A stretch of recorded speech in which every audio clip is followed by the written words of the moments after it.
heavy rain side of the storm. So we need to be aware of that. So don't take anything for granted. Don't ever underestimate the power of water and what it can do. Yeah, that water is going to be a very powerful feature over the next 24 hours. Welcome into special coverage as we track Hurricane Hanna slamming the South Texas coast right now. I'm meteorologist Mark Elliott alongside hurricane expert Dr. Rick Knabb. And gosh, we're going to see it all. The potential of deadly inland flooding, fierce winds to storm surge, a dangerous night ahead for parts of Texas. We hope you are ready for this much stronger storm than just 24 hours ago. And this is really what it looked like out there and what it looks like right now along the Texas coastline. Storm tracker Brandon Clement is out there showing us some of Port Mansfield, where the Doppler radar is estimating 4 or 5 inches of rain, but we've seen reports of 7 to 8, and it's still coming down at a pretty good clip. We've seen some damage there already, reports of some asphalt shingles being ripped off of roofs. You can see the palm fronds blowing in the wind. Of course, it doesn't take that much to move those around, but gosh, it is a real tropical feel out there, and we are not done with that. I want to bring in hurricane expert Dr. Rick Knabb. He's waiting for the latest on Hanna. Yeah, the latest position update has just come through, Dr. Knabb. And that position update is on land. Hanna has made landfall. The center of its circulation has arrived on Padre Island, Texas, about 15 miles north of Port Mansfield, Texas. So as of 5 p.m. Central Time, the center has made landfall. Maximum sustained winds at 90 miles an hour. It didn't make it to Cat 2, but my goodness, 24 hours ago, it was 50 miles an hour. So rapidly intensifying tropical storm into a high-end Cat 1 hurricane at landfall. Pressure at landfall, 973 millibars.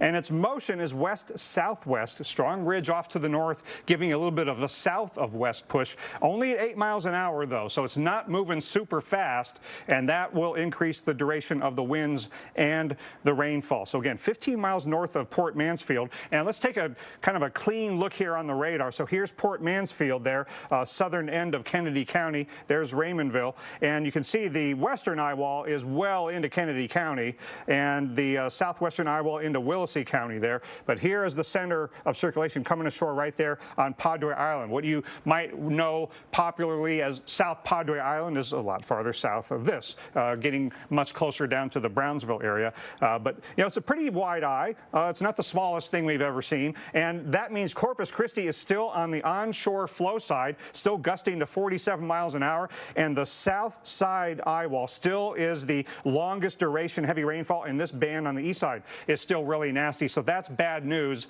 for the Rio Grande Valley area, where you're going to be on the south side of this system, and that unfortunately is the rainiest side. Now, even Brownsville, slightly inland location, gusting out of the west at 39 miles per hour. Falfurrias gusting to 36 over on the west side in an inland location. The satellite view here at landfall, the eye is about as clear as it's ever been and the most surrounded by the thunderstorms of the eye wall that it's ever been, but didn't ever quite completely clear out, although it has a shot to do that even after it comes ashore. An amazing view of what is an ugly situation unfolding here in deep South Texas.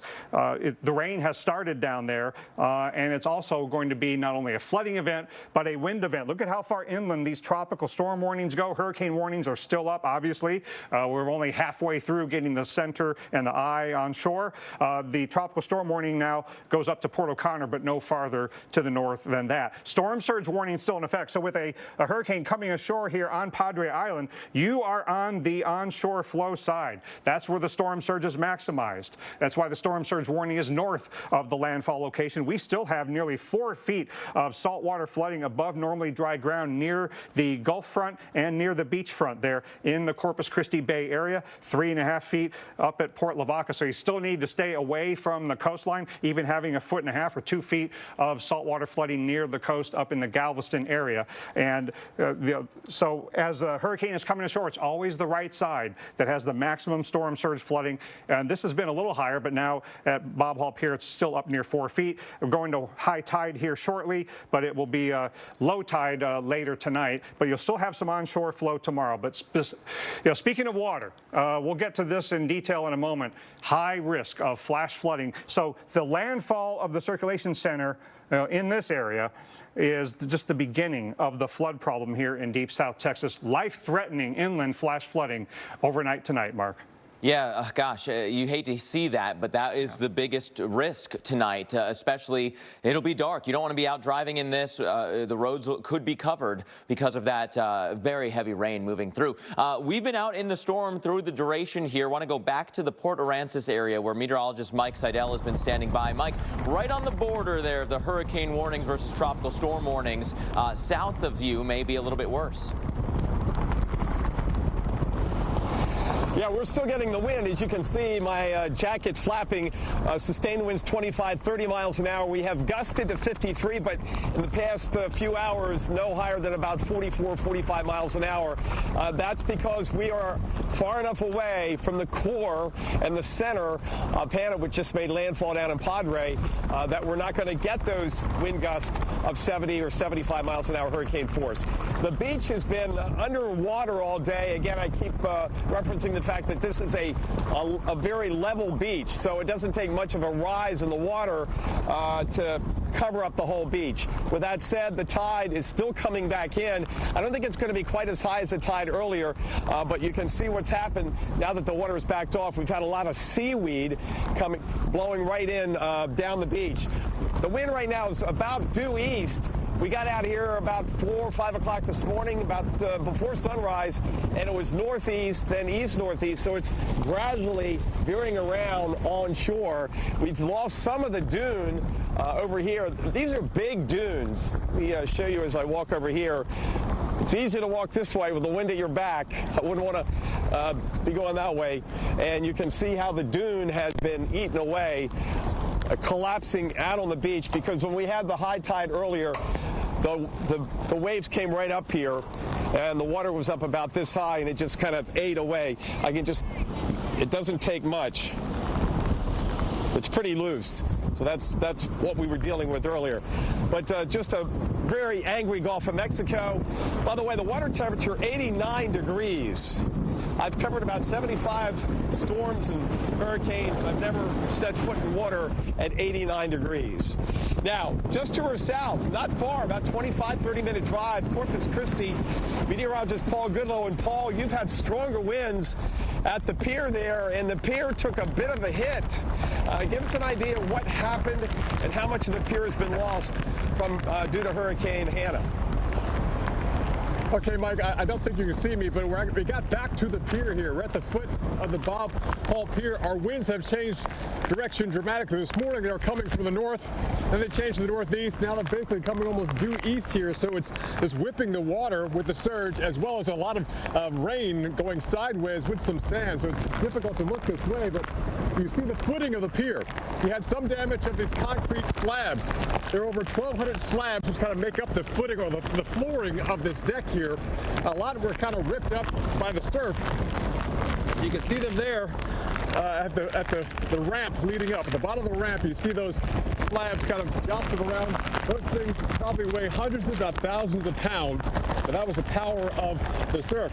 And you mentioned part of the pier collapsing. This pier is about 1,200 feet long, so nearly a quarter of a mile. It's maybe a field goal or an extra point shy of a quarter of a mile. But the far end, it ends in a T. So it's a long, straight pier, perpendicular to the shoreline, and then it ends as a pier that's maybe about 100, 200 feet long at the very end of it. That is the part that sustained damage and apparently has collapsed as a victim of Hurricane Hanna here. Again, this pier has been rebuilt several times. This latest version opened, I believe, in 1982. And it was built to, at least the end of it was built to withstand waves 26 feet tall. So we always talk about, oh, I've been through this hurricane, I've been through that tropical storm. No tropical storm, no hurricane is identical. This is just what people say, just a Category 1 hurricane. It has done substantial damage here with this surge and the prolonged wave action with this system. We're still watching these pretty massive waves slamming the pier right there, and we're getting buffeted by winds that are easily gusting, 40 plus miles per hour right here. So yeah, this pier has not collapsed. The tail end, perhaps that T part might have suffered some damage. It's difficult to see, but I still can't see it when we got here. So I do see, I believe I saw some pictures earlier of a before and after look. So if visibility does increase, we'll try to get current video of that end of that pier, but you can still see some of the blocks here which have been upended.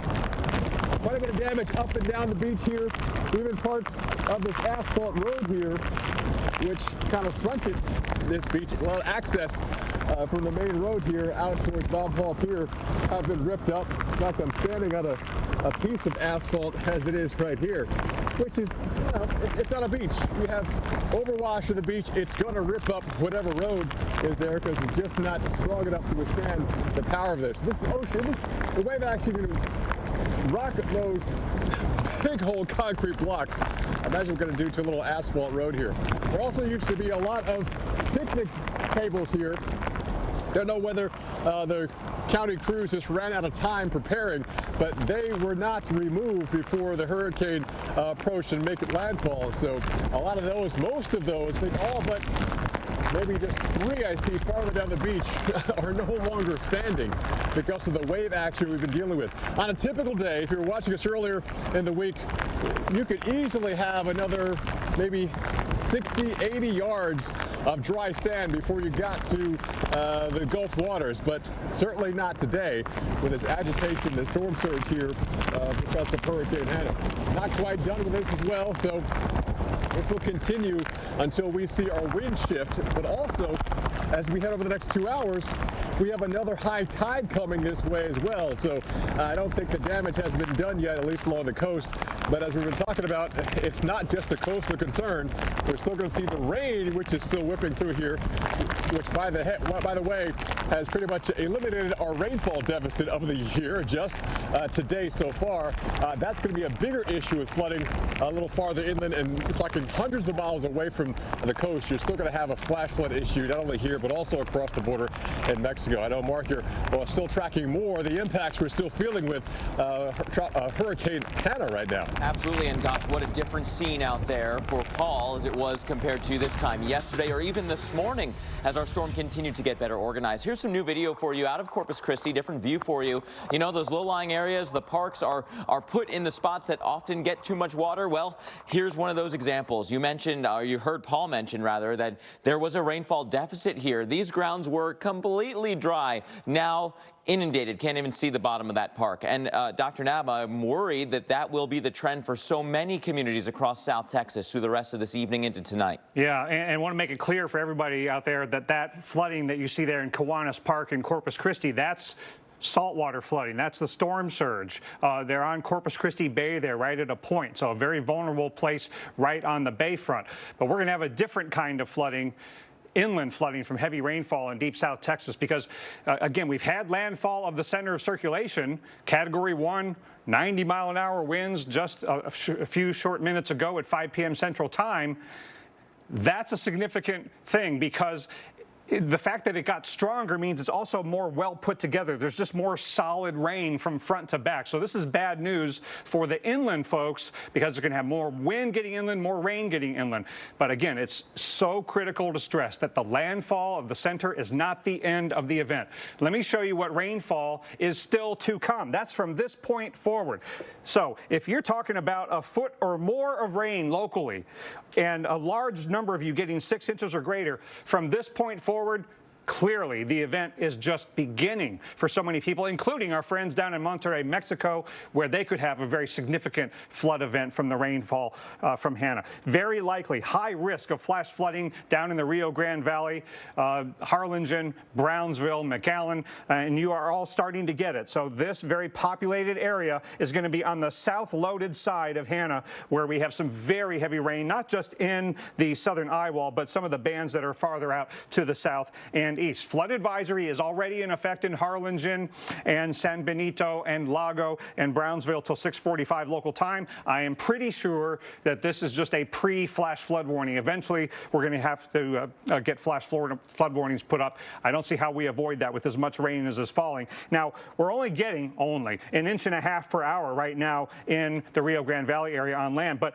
in the southern eye wall, we're getting more than 3 inches per hour. And in the last 3 hours in that southern eye wall, Mark, The radar's estimating more than 8 inches. You put that on land, it is big-time flood risk. Gosh, and the rainfall estimates, the Doppler radar estimates, has actually been underdoing the storm in places like Port Mansfield. So that potential for really heavy rain is still with us. Not only heavy rain, but also severe weather. A large zone of South Texas has that potential for severe storms from anywhere from the Houston, Galveston area all the way down to the Mexican border. You've got that chance for storms, including tornadoes. That threat will actually be increasing over the next several hours because of the spin associated with this landfalling hurricane. The surface winds look like this. Here's that counterclockwise spin, but a different wind direction with height thanks to a different amount of friction. So that will be ingested by the storms and give you the chance for tornadoes. So we have live coverage right here on the Weather Channel all evening long. Stay with us right here. Is there a natural litter that actually works? At Tidy Cats, your wish is our latest littervention. Naturally strong with odor-absorbing activated charcoal. 100% natural, 100% powerful. There's a Tidy Cats for that. Parents have a way of imagining the worst, especially when your easily distracted teenager has the car. At Subaru, we're taking on distracted driving.